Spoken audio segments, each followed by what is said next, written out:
is building that relationship, right? Building the rapport. So a lot of times as we build rapport, it's about asking questions, finding that common ground, taking the time to build the trust. It's really hard to just jump into fierce conversations when you're like, I really don't know you, Ellen. But by the way, this sucks, right? That's not the best way to have this conversation, right? It's about building those relationships, building that rapport, building that trust. So when sometimes you do have to have those tough conversations, it's a really healthy feedback loop, right? The other piece is anytime you have an interaction, right? With a little cues up there, what tells you? Follow-up questions. Follow-up questions, what else? Nodding confirmation. Nodding, kind of affirmation that like, hey, I'm tracking with you. Absolutely. What else? Leaning in. Leaning in. Absolutely. Eye contact. Eye contact. Some of us remember Grace did a great presentation a few months ago. Not everybody was here back then, which a lot of these things were weaved into that conversation around active listening, right? Interrupting. Absolutely. Respecting their pauses and their silences. Absolutely. Good. Lindsay? Repeating what they say back. Absolutely. Hey, I heard you by recapping, right? All right. Which leads to this. Recap the discussion, right? So that is that affirmation that you heard, and you're verifying that what you heard is accurate, right? After we've described and assessed and talked about next step, then we've lost that trust of that individual, right? They're like, well, they don't care about me. They didn't follow through with what they said they were going to do. So follow-up is so important. So one ask of our organization is that we have timely follow-up. Interesting thing in this day of technology is our definition of time. So really showing that you genuinely care when somebody's talking to you, that you genuinely are invested in how they're feeling through this situation. But it has to be that appropriate balance, and we're going to do a little scenario today to really kind of dive into what that balance looks like. And I love this one is asking one more question. A lot of times when you're listening, you're trying to understand the situation, it's always great to ask one more question to gain clarity, right? And also it acknowledges that understanding and listening. Woohoo! You go, Fran's truck. So asking one more question. Ask one more question. If you're still a little lost between empathy and sympathy is.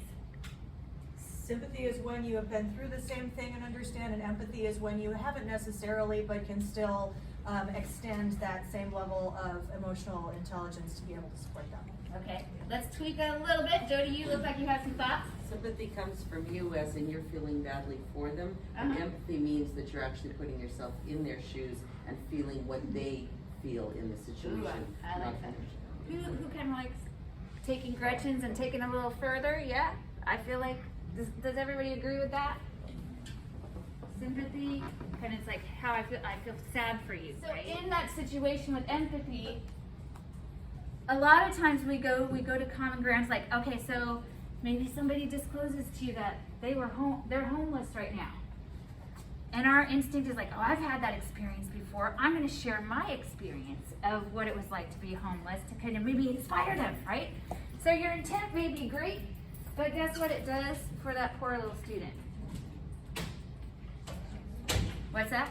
It doesn't do anything for them. Doesn't do anything. It doesn't solve their problem, right? No. And sometimes Might embarrass them. Yeah. Might embarrass them. It may devalue their own experience, right? It's like, wow, so you're saying I kind of need to suck it up right now, I guess, right? So sometimes we go to that place of like, I want to find that common ground, but it may not be the right time to have that self-disclosure, right? Right here. People I don't have to move for it. So, good thing they were here. They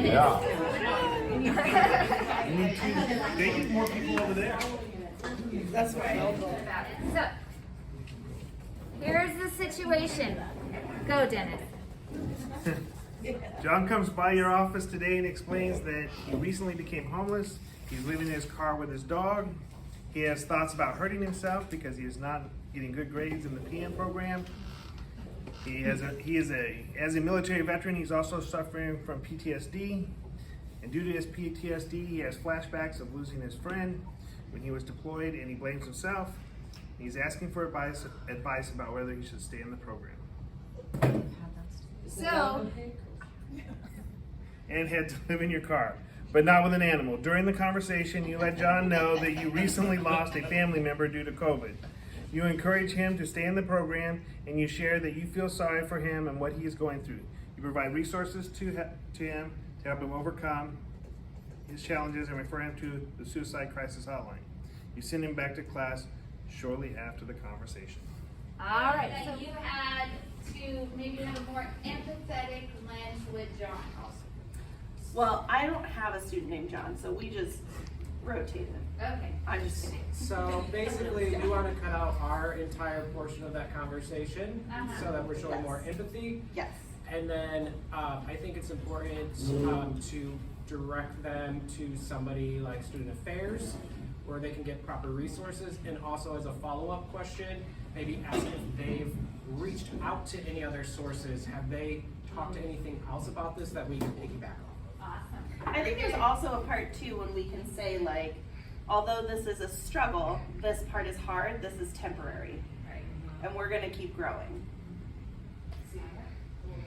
Okay, evidently Ellen wants to go next, okay? I just want a group to go. I think directed to go. First of all, acknowledging the difficulty, the hardness of the situation. Definitely keeping out our backstory. We decided that we don't want to send the student back to class right away, that we do want to maybe get the academic dean involved, the campus president involved, and then to piggyback off of that, student affairs.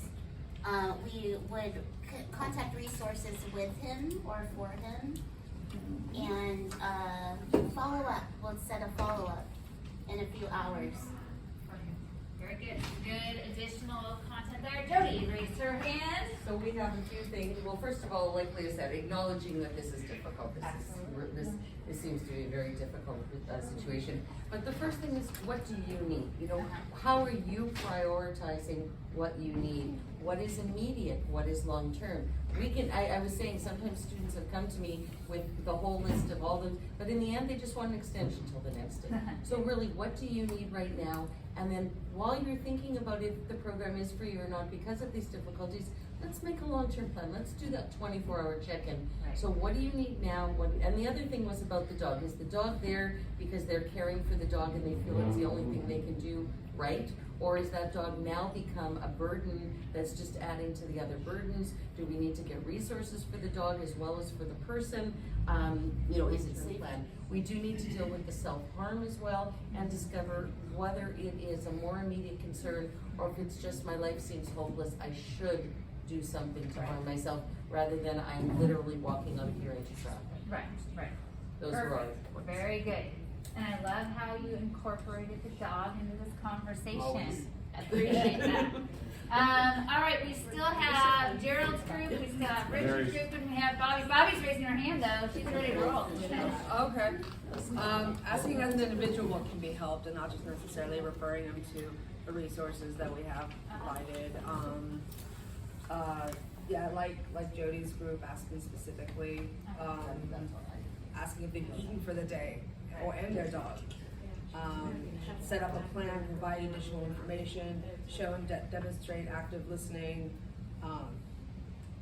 provide all necessary resources, actively stay involved even after you present everything that they need and direct them somewhere else and come back and check in on them.